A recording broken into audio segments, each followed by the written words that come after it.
তুমি পার্কিংয়ে গাড়িটা রেখে দাও, আমি যাওয়ার সময় তোমাকে ডেকে নেবো।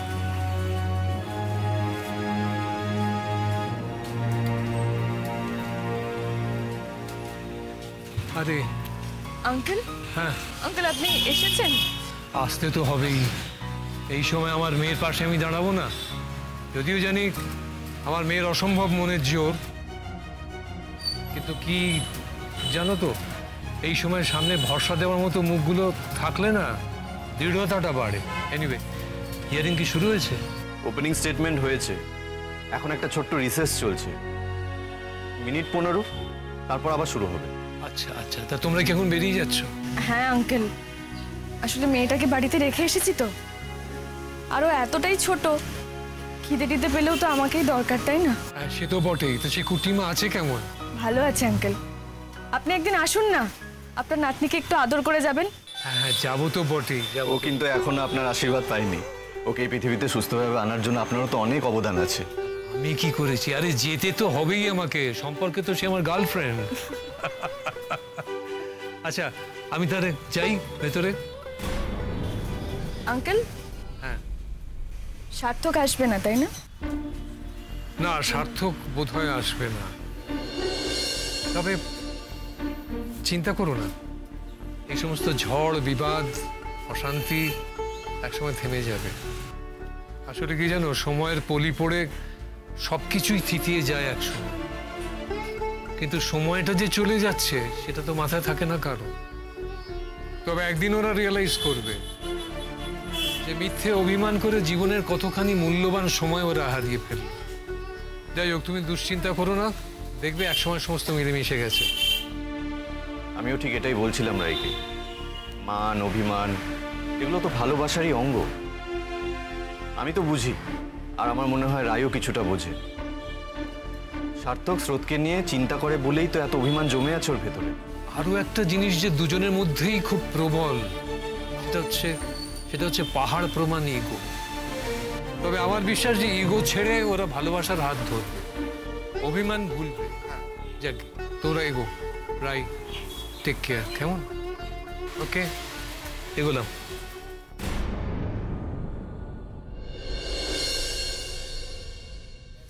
আঙ্কেলের মতো মানুষ হয় না, সত্যি। স্রোত খুব লাকি। তবে দেখো, সার্থকটা ওনার থেকে একদম আলাদা। কিচ্ছু আলাদা না রাই, তুমি দেখো সার্থকও একদিন স্রোতের পাশে দাঁড়াবে, এটা আমার বিশ্বাস। আচ্ছা এবার চলো এখন, তোমার বিল্লি রানী কিন্তু তোমাকে না দেখতে পেয়ে হয়তো এতক্ষণে মিউ মিউ করে কাঁদা শুরু করে দিয়েছে। চলো।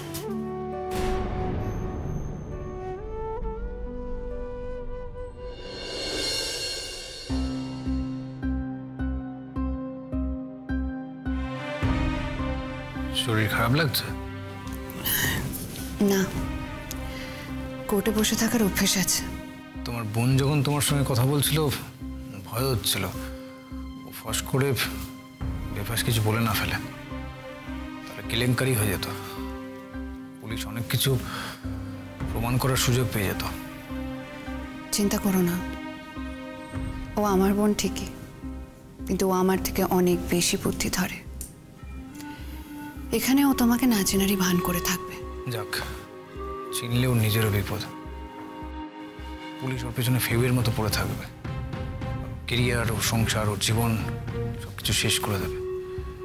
আমি এরকম অনেক দেখেছি। তাহলে তো ওর এখানে আসাই উচিত হয়নি। আমি চাই না আমার জন্য ওর কোনো ক্ষতি হোক। জানো তো, আমার বোনটা বড্ড মেধাবী, আবার জেদটাও বড্ড বেশি, একদম দিদিভাইয়ের মতো। দেখছো না, আমি ওদের সঙ্গে কত খারাপ করেছি, তারপরেও দুজনেই এসেছে আমার জন্য। আর স্রোত নিজে আমার জন্য উকিল ঠিক করেছে। কি এত গুজুর গুজুর হচ্ছে? এত কি কথা? বিয়ে করেছেন? না। তাহলে বুঝবেন না। কেন? স্বামী স্ত্রীর গৃহস্থালির গল্প করছি। কাল কি বাজার হবে, কি সবজি কেনা হবে, কতটা তেল কিনতে হবে, এইসব আর কি। ইয়ার কি হচ্ছে? একবার কাস্টাডিতে ফেরত এসো, তারপর দেখাবো দুজনকে মজা। দেখুন, ওদের উকিলের মূল লক্ষ্যই থাকবে স্রোতস্বিনী আর নীলাঞ্জনাকে এই কেসের আওতা থেকে যত তাড়াতাড়ি সম্ভব বের করে আনা। সেটা এস্টাবলিশ করা উনি অলরেডি শুরু করে দিয়েছেন। স্রোতস্বিনী এখন বলছেন যে পিয়ালবনির ঘটনায় নাকি নীলাঞ্জনা ইনভলভ ছিল না, কিন্তু আমি জানি সেটা সম্পূর্ণ মিথ্যে কথা। ওর হাজব্যান্ড আমাকে কনফার্ম করেছে যে পিয়ালবনির ঘটনায় নীলাঞ্জনা আর ওই ক্রান্তি ভাইয়ের দলের লোকজনই ইনভলভ ছিল। স্রোতস্বিনী আগে স্বীকার করলেও এখন পুরোপুরি ডিনাই করছে। বয়ান বদল করছে, তাই তো? অত সহজ নাকি? কত গল্প সাজাবে শুনি না। আপনি দেখবেন ম্যাডাম, এখানে জাজও কিন্তু কিছু করে উঠতে পারবে না, কারণ আমি ওর পেট থেকে সমস্ত কথা জেরা করে বার করব। আচ্ছা, স্রোতস্বিনীর হাজব্যান্ডকে কি আজকে ডাকা হবে না? দরকার পড়লে পরে ডাকা হবে। আজ তো শুধু ভূমিকা হচ্ছে ম্যাডাম, এই জল কিন্তু অনেক দূর গড়াবে।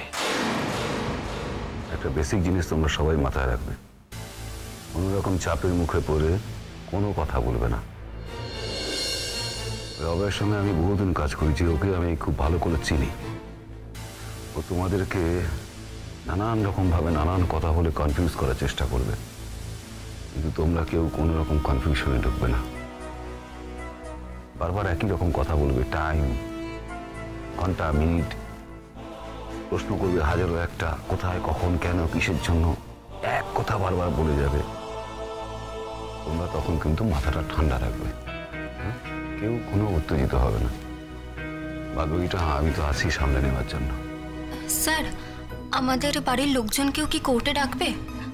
মানে স্যার, স্রোত আমার জন্মদিনের পার্টি বলেই সে রাত্রে ওদের সাথে দেখা করতে গিয়েছিল, আর আমরা সবাই তখন আমাদের বাড়িতেই ছিলাম। তাই আমাদের বাড়ির লোকজনদেরকেও যদি কোর্টে ডাকে। হ্যাঁ, সেই চান্স তো অবশ্যই আছে। দেখা যাক কেসের গতি প্রকৃতিটা কোন দিকে যায়, ডাকলে তখন ভাবা যাবে কি বলবে না বলবে।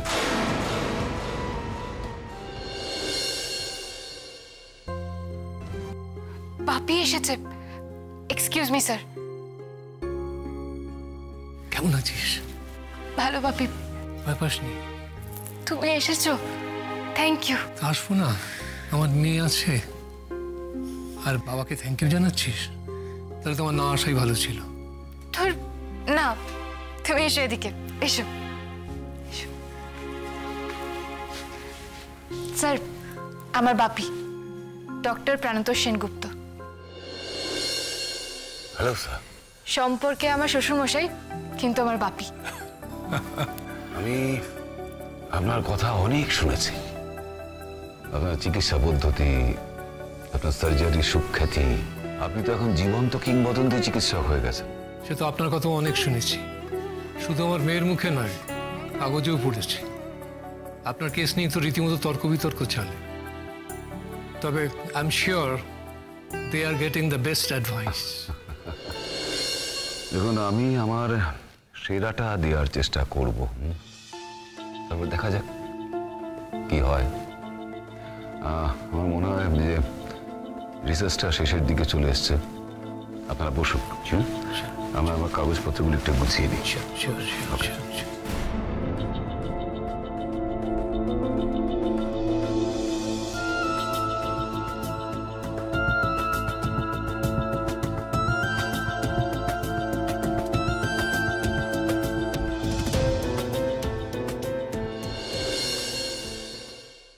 নীলাঞ্জনা দেবী, তাহলে এবার আপনার গল্পে আসা যাক। কলকাতার মধ্যবিত্ত পরিবারে জন্ম, সেখানে বড় হওয়া, তারপরে উচ্চ মাধ্যমিক পরীক্ষার পরে সমস্ত পড়াশোনা ছেড়ে দিয়ে বিউটি পার্লারের কাজে যোগ দেওয়া, সেখান থেকে সম্ভ্রান্ত পরিবারের গৃহবধূ, আর তারপর জঙ্গলের কুখ্যাত দুষ্কৃতী ক্রান্তিভূষণের দলে যোগ দেওয়া। শুধু তাই নয়, আপনি এখন কান্তিভূষণের নববিবাহিত স্ত্রী। বেশ রঙিন জার্নি আপনার।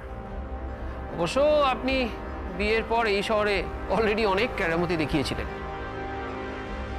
নিজের দিদিকে খুনের চেষ্টার অভিযোগে কারাবাস, নিজের ননদকে পাচার করার চেষ্টায় ধরা পড়া, নিজের জামাইবাবুর বিরুদ্ধে মিথ্যে মলেস্টেশনের চার্জ।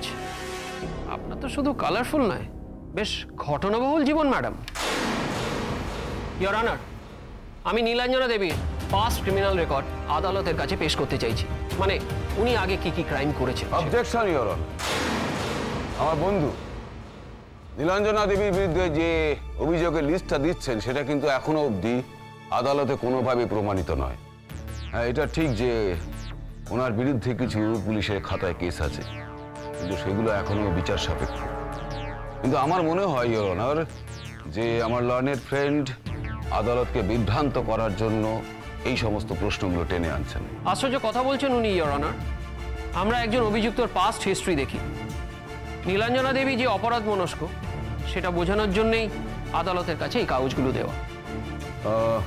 ইওর অনার, যতদূর আমি জানি বর্তমান কেসটা হচ্ছে পিয়ালবনির মেডিকেল ক্যাম্পে গত 10ই মার্চ গুলি চলার এবং ডাকাতির কেস নিয়ে। যে কেসের পরিপ্রেক্ষিতে আমার ক্লায়েন্টদের দিকে আঙুল তুলে নীলাঞ্জনা দেবীকে এবং ক্রান্তিভূষণকে গ্রেফতার করা হয়েছে। আমার লার্নেড ফ্রেন্ড যদি ব্যক্তিগত জীবনের জার্নির প্রসঙ্গ বাদ দিয়ে বর্তমান প্রসঙ্গের উপযুক্ত প্রমাণ, সাক্ষ্য প্রমাণ হাজির করতে পারেন, তাহলে মনে হয় আদালতের সময় নষ্ট কম হয়। আর আদালতের সময় কতটা মূল্যবান সেটা লার্নেড পিপি জানেন। ইওর অনার, আমি মহামান্য আদালতের মূল্যবান সময় নষ্ট করব না, কিন্তু বর্তমান ঘটনার অনেকগুলো ডালপালা আছে, তাই ঘটনার গোড়ায় না পৌঁছলে আমরা কিন্তু এই কেসের জটিলতাটা বুঝতে পারবো না। কিভাবে মধ্যবিত্ত পরিবারের একজন মেয়ে, শহুরে মেয়ে নীলাঞ্জনা, ক্রান্তিভূষণের মতো একজন সমাজ বিরোধী অপরাধীর। Objection your honour.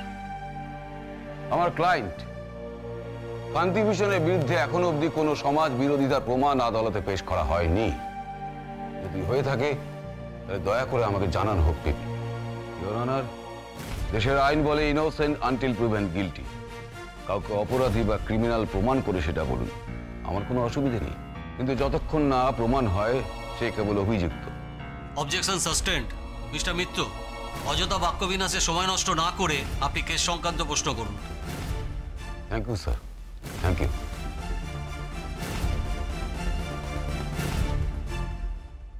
ভাই ভাই যাই বল, আমাদের উকিল কিন্তু একদম চাঁদরেল। পাবলিক প্রসিকিউটরের ট্যাটো করারও জো নেই। ঠিক এইরকম একজন লোককে আমাদের দরকার ছিল রে। নীলাঞ্জনা দিকে উনিই বাঁচাবেন, তুই দেখিস। আর তার সাথে স্রোতকেও। আরে নীলাঞ্জনা দিকে বাঁচাতে গিয়ে স্রোত যে কত বড় বিপদ ডেকে আনছে নিজের উপর। তুই ভাব, একবার যদি প্রমাণ হয়ে যায় সেদিনকে রাত্রে স্রোত পলাশবনিকে ছিল, কি হবে ভাবতো? স্রোত হয়তো বুঝতে চাইছে না যে ওর উপর কত বড় বিপদ নেমে আসবে, কিন্তু কতটা মুশকিল হবে। ইওর অনার, আমি সরাসরি কেসের প্রসঙ্গেই যাচ্ছি। নীলাঞ্জনা দেবী, আপনার সাথে ক্রান্তিভূষণের আলাপ কিভাবে? Objection your honour. Again again, আমরা এখানে প্রেমের গল্প শুনতে আসিনি। পিয়ালবনি মেডিকেল ক্যাম্পের গুলি চালানোর ঘটনায় নীলাঞ্জনা দেবী এবং ক্রান্তিভূষণের যে যোগ আছে বলে বাদী পক্ষ দাবি করছেন, আমি তার সাক্ষ্য প্রমাণের দাবি করছি।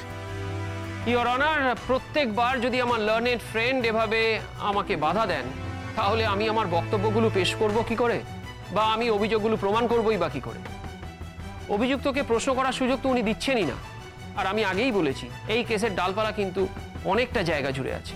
ইওর অনার, তাহলে তো আমরা পিছতে পিছতে একবারে মক্কলের জন্মকালে পৌঁছে যাব। তারপর তাদের কবে দেখা হলো, 4 হাত মিলে গেল, কে কাছে এসেছিল, কে ভালোবেসেছিল, এইসব আলোচনা করার পর যদি আদালতের কোনো সময় থাকে তখন নয় বর্তমান প্রসঙ্গে আলোচনা করা যাবে। অবজেকশন সাসটেন্ড। মিস্টার মিত্র, আবার বলছি কেস সংক্রান্ত পোস্টে থাকুন। ইওর অনার, আমি কেস সংক্রান্ত কারণেই নীলাঞ্জনা মুখার্জির অতীত জীবনের কিছু ঘটনা আদালতের সামনে তুলে ধরতে চাইছি। আমার লার্নেড ফ্রেন্ড সেটা অ্যালাউ করছেন না, কারণ উনি জানেন যে নীলাঞ্জনা দেবীর পাস্ট হিস্ট্রি যদি আমি কোর্টের সামনে তুলে ধরি তাহলে ওনার বিপদ বাড়বে। তাই আমি আপনার কাছে রিকোয়েস্ট করছি, your honour, please allow me. এই কেসের জন্য কিছু কথা বলা অত্যন্ত জরুরি। প্রসিড।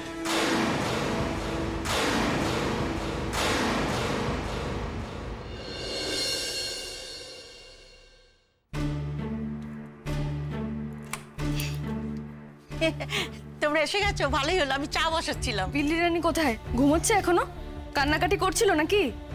উফ বাবা, একটা দিন একটুর জন্য বেরিয়েছি, মনে হচ্ছে কতক্ষণ দেখিনি মেয়েটাকে। এই তুমি বলছিলে চাকরি করবে, ওকে ছেড়ে সারাদিন বাড়ির বাইরে থাকবে? দূর, এখনই জয়েন করছি নাকি? আগেও বড় হোক, তারপর সেসব কথা ভাববো। যাক গে, আগে দেখে আসি আমার মেয়েটাকে। ও বৌদি, ও তোমার ঘরে নেই গো বৌদি। আমার ঘরে নেই মানে? কোথায়? আন্টির কাছে? মা বাচ্চা সামলাবে, তাহলেই হয়েছে। না না, ওই নতুন দিদিমণি তো অফিস থেকে এসে বললো, তারপর থেকে মেয়েকে নিয়ে নিজের কাছেই রেখেছে। সেই তখন থেকে মেয়ে তার ঘরেই আছে। সিমির কাছে? কিন্তু ও তো অফিসে গেছিল, এত তাড়াতাড়ি বাড়িতে চলে এলো কি করে? সে আমি কি জানি, কিন্তু বলছিল যে আপিসে কে মারা গেছে, তাই আপিস ছুটি। তার দিদিমণি তো অনেকক্ষণ ধরে এসছে, সেই তখন থেকে মেয়েকে তার ঘরেই নিয়ে রেখেছে।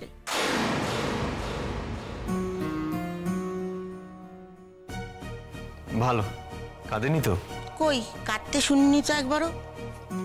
ওর খাওয়া হয়নি নমিতা দি, তুমি বলেছিলে ওকে খাইয়ে দেবে। দিদি বোধহয় খাইয়েছে, তুমি তো বোতল রেখে গিয়েছিলে। দিদি তো বোতল নিয়ে ঘরে চলে গেছে।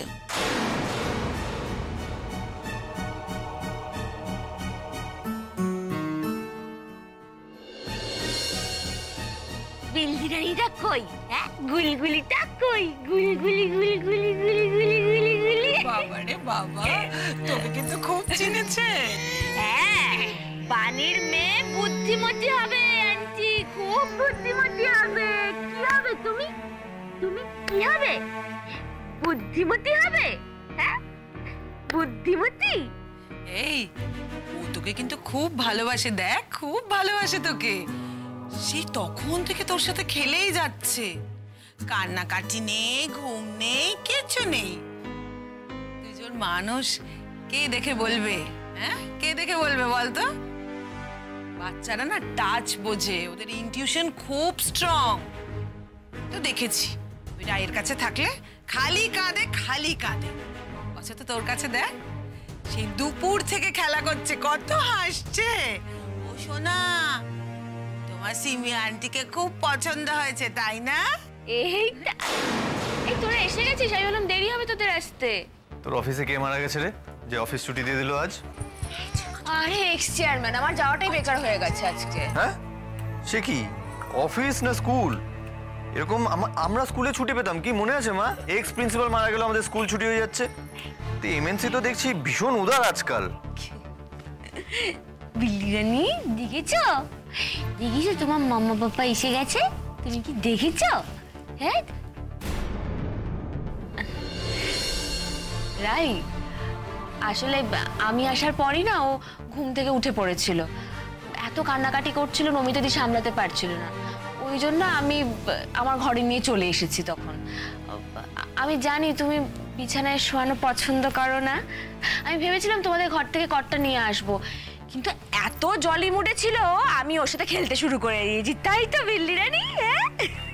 এই সিমি, কি হয়েছে তোর? এত কথা বলার কি আছে? তুই যা করেছিস বেশ করেছিস, এত এক্সপ্লেন করার তো কিছু নেই। তুই না থাকলে ওকে কে সামলাতো বলতো? এইটুকু বাচ্চা, মা বাবা কাজের লোকের উপর দায়িত্ব দিয়ে ওনারা ঘুরতে চলে গেছে। গেছে তো গেছে, ফেরার আর নাম নেই। ভাগ্যিস তো তাড়াতাড়ি অফিস ছুটি হয়ে গেছে, তা নাহলে বাচ্চাটাকে কে দেখতো? নমিতা একা পারতো দেখতে? নমিতা দি একা কেন হতে যাবে? আপনিও তো ছিলেন।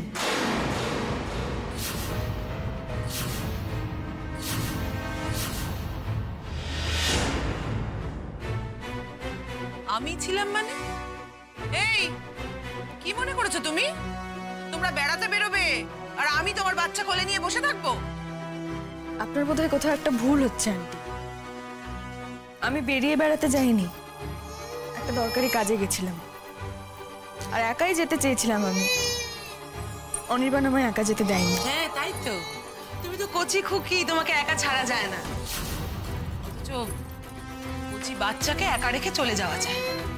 আর শোনো, তুমি না কোনো বিশাল কাজে যাওনি। তোমার ওই দুই বোন কিসব কাণ্ড ঘটিয়েছে সেটা সামলানোর জন্য তুমি কোর্টে গেছিলে, কোর্টে দৌড়চ্ছিলে সেই জন্যে। গুলি করে জেলে চলে যাচ্ছে, ভদ্রবাড়ির মেয়ে কোর্টে গিয়ে চক্কর কাটছে, ভাবতেই আমার বিশ্রী লাগে। মা, আস্তে আস্তে শুরু করে দিলে আজে বাজে কথা বলা। শোনি, তুই না তোর বউয়ের আঁচলটা একটু কম ধর। কে বেশি ইম্পর্টেন্ট ওর কাছে? কচি বাচ্চা নয় অসভ্য দুই বোন। আর এই যে সিমির কাছে কৈফিয়ত চাইছে, ও না থাকলে কে সামলাতো বাচ্চাটাকে? কে সামলাতো বল? মা এনাফ, এত কথা কেন শোনাচ্ছ তুমি ওকে? ও কিছু বলেছে তোমাকে? কিছু বলেনি তো। আর ও সিমির কাছে কৈফিয়তই বা চাইলো কোথায়? শোন অনি, সবকিছু না মুখে বলতে হয় না। কেউ যদি দরজা দিয়ে ঢুকে একরাশ মুখে বিরক্তি নিয়ে দাঁড়িয়ে থাকে, তাহলে না মনের ভাবটা বুঝতে গেলে না খুব বেশি বুদ্ধির দরকার হয় না, এমনিই বোঝা যায়। আমি আমার মেয়েকে একা রেখে বেরিয়ে গেছি, সত্যিই ভুল করেছি আন্টি, আমি মেনে নিলাম সেটা। কিন্তু আপনি তো বাড়িতেই ছিলেন, আপনি বাড়িতে থাকা সত্ত্বেও এত বড় ভুলটা আপনি কি করে করলেন? আপনি জানতেন না? ডাক্তাররা আমাদের প্রত্যেককে বারবার করে বলেছেন ও প্রিম্যাচিওর বেবি, ওর ইমিউনিটি অনেক কম, আর এখনো পর্যন্ত যথেষ্ট দুর্বল, যে কারণে যে কোনো ইনফেকশন বা ছোটখাটো রোগ হওয়ার সম্ভাবনা ওর ক্ষেত্রে অনেকটা বেশি। আমরা সেই জন্য ওকে আজ পর্যন্ত কোনোদিনও বিছানায় শোয়াইনি বা শোয়াই না। বিছানা আমরা বাইরে থেকে এসে যখন তখন বসে পড়ি, হাজারটা জার্মস নিয়ে আসি। আর সত্যি কথা বলতে সবসময় তো এত মেনটেন করাটা সম্ভব হয় না, আপনি তো জানেন সে কথা। দেখুন, সেই জন্য কতক্ষণ পরে আমি আমার মেয়েটাকে দেখলাম, তাও কত দূরে দাঁড়িয়ে রয়েছি। ওই আমি তো ছুঁয়ে দেখিনি ওকে, এখনো পর্যন্ত ছুঁয়ে দেখিনি। ওকে পৃথিবীতে আনার জন্য যে লড়াইটা, সেটা তো আমার একার নয়, আপনাদের প্রত্যেকের ছিল। আর সব থেকে বেশি লড়াই করেছে ওই একরত্তির প্রাণটা। একজন বাইরের মানুষ সেটা নাই জানতে পারে, কিন্তু আপনি তো জানতেন। যাকে ভুলে গেছিলেন হয়তো। নমিতাদি, বলো বৌদি। ওকে ঘরে নিয়ে গিয়ে কটে শুইয়ে দাও তো। আচ্ছা।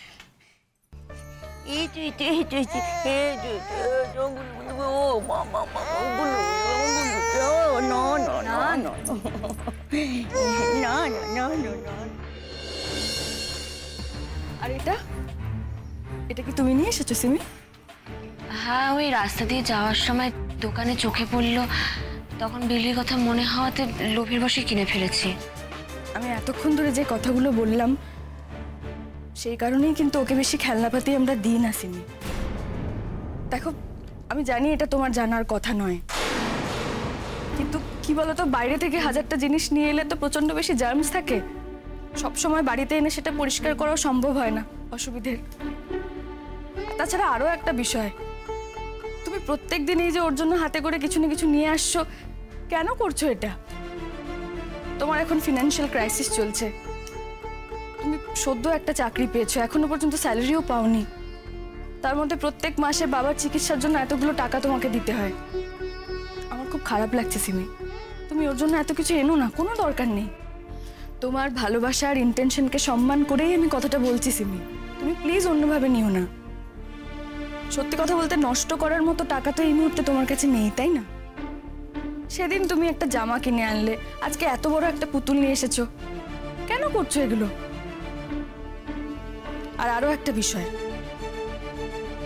আমি চাই না বিল্লি না চাইতেই অঢেল কিছু পেয়ে বড় হোক, ও ভালোবাসায় বড় হোক। বেশি কিছু একগাদা জিনিসপত্র পাওয়ার দরকার নেই ওর। রাই, তুমি অত কিছু ভাবেনি, ও বিল্লিকে ভালোবেসে ওটা কিনে এনেছে। তুমি শুধু শুধু ওকে এত কথা শোনাচ্ছ কেন? অনির্বাণ, কথা শোনাচ্ছি না ওকে, আমি ওকে শুধু বোঝানোর চেষ্টা করছি। আর এই কথাগুলো তো জানে না, ওর জানার কথাও না, তাই জানাচ্ছি ওকে। আমি জানি আমার মেয়েকে ও কতটা ভালোবাসে, আর যারা আমার মেয়েকে ভালোবাসে আমি তাদেরও যথেষ্ট সম্মান করি।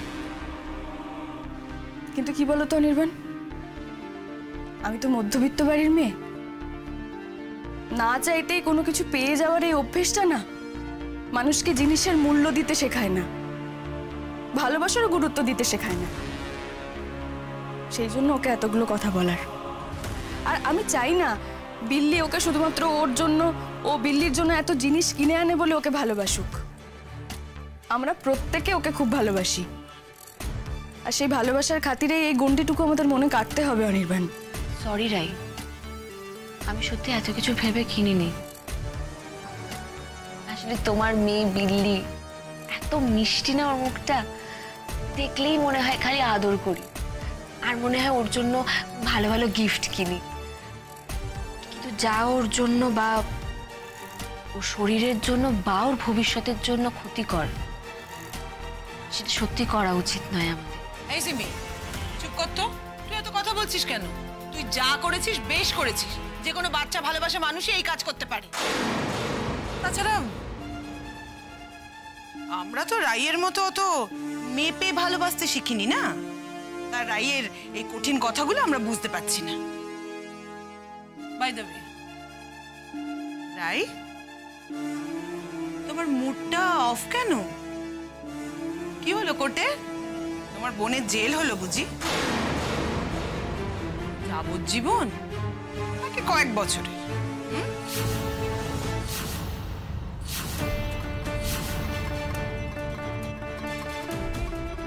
কি চলছে ওদিকে কে জানে। আমি থাকতে পারলে ভালো হতো, কিন্তু না এসেও তো উপায় ছিল না। আপনি ঠিক কি বিষয়ে বলছেন আমি ঠিক বুঝতে পারছি না, একটু বুঝিয়ে বলবেন? আপনি সত্যি কিছুই বুঝতে পারছেন না, তাই না? না, গয়নার দোকানে ডাকাতির ব্যাপারে আমি কিছুই জানি না। এই একই প্রশ্ন বারবার এতদিন ধরে পুলিশ আমাকে জিজ্ঞেস করে এসেছে, কিন্তু কিছু না জানলে আমি কি বলবো, কি করে বলবো কি হয়েছিল। হুজুর, গয়নার দোকানের ডাকাতির ব্যাপারে আমি কিচ্ছু জানি না, আমি কখনো সেখানে যাইনি। পুলিশ আমাকে একই প্রশ্ন বারবার ধরে জিজ্ঞেস করে এসেছে এতদিন, আমি বলেছি আমি কিচ্ছু জানি না।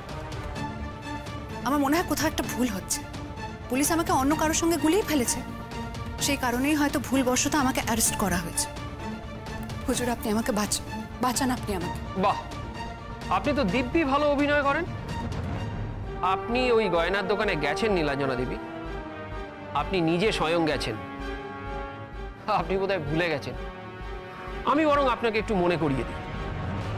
আপনি গত জানুয়ারি মাসের 8 তারিখে ওই গয়নার দোকানে গিয়েছিলেন একটা ট্রলি নিয়ে, গয়না নিয়ে। ওটা আমি ছিলাম না, আমি তো বারবার বলছি কোথাও বড় রকমের একটা ভুল হচ্ছে। না না, কোনো রকম ভুল হচ্ছে না। আপনি সেদিন সন্ধ্যায় ওই গয়নার দোকানে যে গিয়েছিলেন তার প্রমাণ হচ্ছে আপনার মোবাইল টাওয়ারের লোকেশন।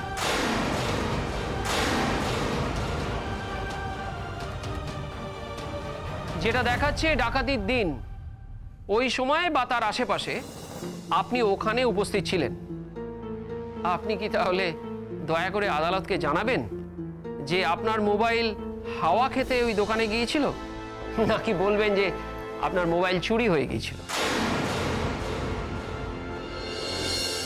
অদ্ভুতভাবে এর আগে যতবার মেজদির নির্জলা মিথ্যে কথাগুলো শুনে আমার গা হাত পা জ্বলে গেছে, এবারে আমি নিজেই চাইছি ও নার্ভ স্টেডি রেখে যেন পুলিশের উকিলের জেরায় এই একই মিথ্যে বারবার রিপিট করে, যেন কোনোভাবেই কারো মনে সন্দেহ না হয় ওই দিন গয়নার দোকানে যে মহিলার ভিডিও ফুটেজ পাওয়া গেছে সেটা মেজদি ভাইয়ের।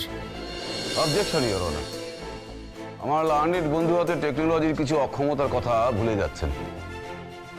মোবাইল টাওয়ার এখনো অবধি এক্স্যাক্ট লোকেশনে হদিশ দিতে পেরেছে এমন কোনো দাবি কোথাও প্রমাণিত হয়েছে? আমি বলতে চাই, নির্দিষ্ট কোনো অক্ষাংশ দ্রাঘিমাংশ মেপে সেটা বলা যায় কি? আমি মনে করি সেটা যায় না। যে লিমিটের মধ্যে ওইটা ট্রেস করা যায় সেই লিমিটের মধ্যে অনেক জায়গা আছে। কিন্তু ওই জুয়েলারি দোকানের এমপ্লয়ি ছবি দেখে আইডেন্টিফাই করেছে এই নীলাঞ্জনা দেবীকে, আর এটাও বলেছেন ট্রলি ছিল ওনার সঙ্গে আর গয়না বিক্রি করতে এসেছিলেন, আর ডাকাতের দলরা ওনাকে তুলে নিয়ে যায়। ইওর অনার, গয়নার দোকানের লোক তো এত কথা বলেছেন, তাহলে আমার মক্কেল যখন গিয়েছিলেন তখন কি রঙের শাড়ি কি রঙের জামা পরে গিয়েছিলেন সেটাও তো বলতে পারেন। পুলিশের কাছে কি সে তথ্য আছে? ইওর অনার, ডিফেন্স ক্রমাগত এই বিচারকে বিপথে নিয়ে যাওয়ার চেষ্টা করছে অপ্রয়োজনীয় কথা প্রসঙ্গ টেনে। কেন, কথাগুলো কি আপনার অপ্রয়োজনীয় মনে হচ্ছে? নীলাঞ্জনা যে পোশাকে সেদিন বাড়ি থেকে বেরিয়েছিলেন সেটা কি দোকানের সাক্ষীর বয়ানের সঙ্গে মেলানো প্রয়োজনীয় নয়?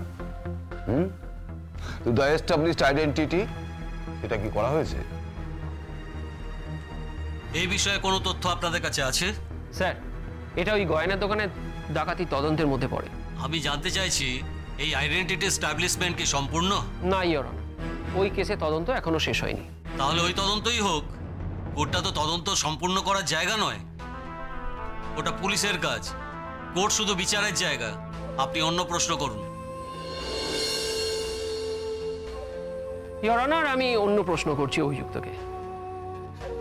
নীলাঞ্জনা দেবী, আপনি সেদিন সন্ধ্যায় ওখানে কি জন্য গিয়েছিলেন? গয়না বিক্রি করতে।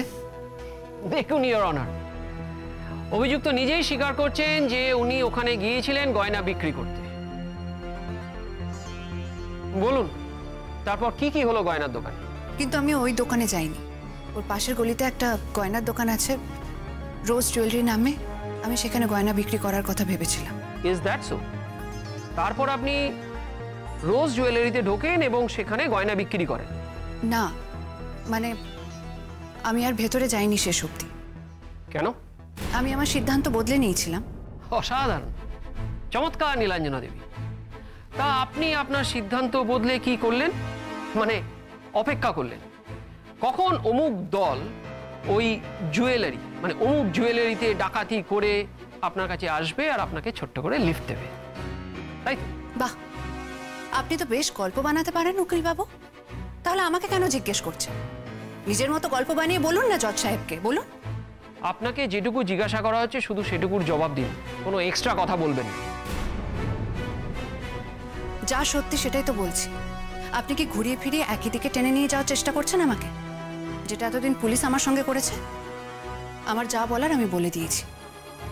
বিশ্বাস করবেন কি করবেন না আপনাদের ব্যাপার। তাহলে আপনি বলছেন যে আপনি ওই পাড়াতেই গয়না বিক্রি করতে গিয়েছিলেন। তাহলে তো ক্রান্তি আর তার দরবলের সঙ্গে আপনার ওখানেই দেখা হয়, কি তাই তো? মানে তারাও তাদের ডাকাতির কাজ সারতে ওই পাড়াতেই ছিলেন। Objection your honour.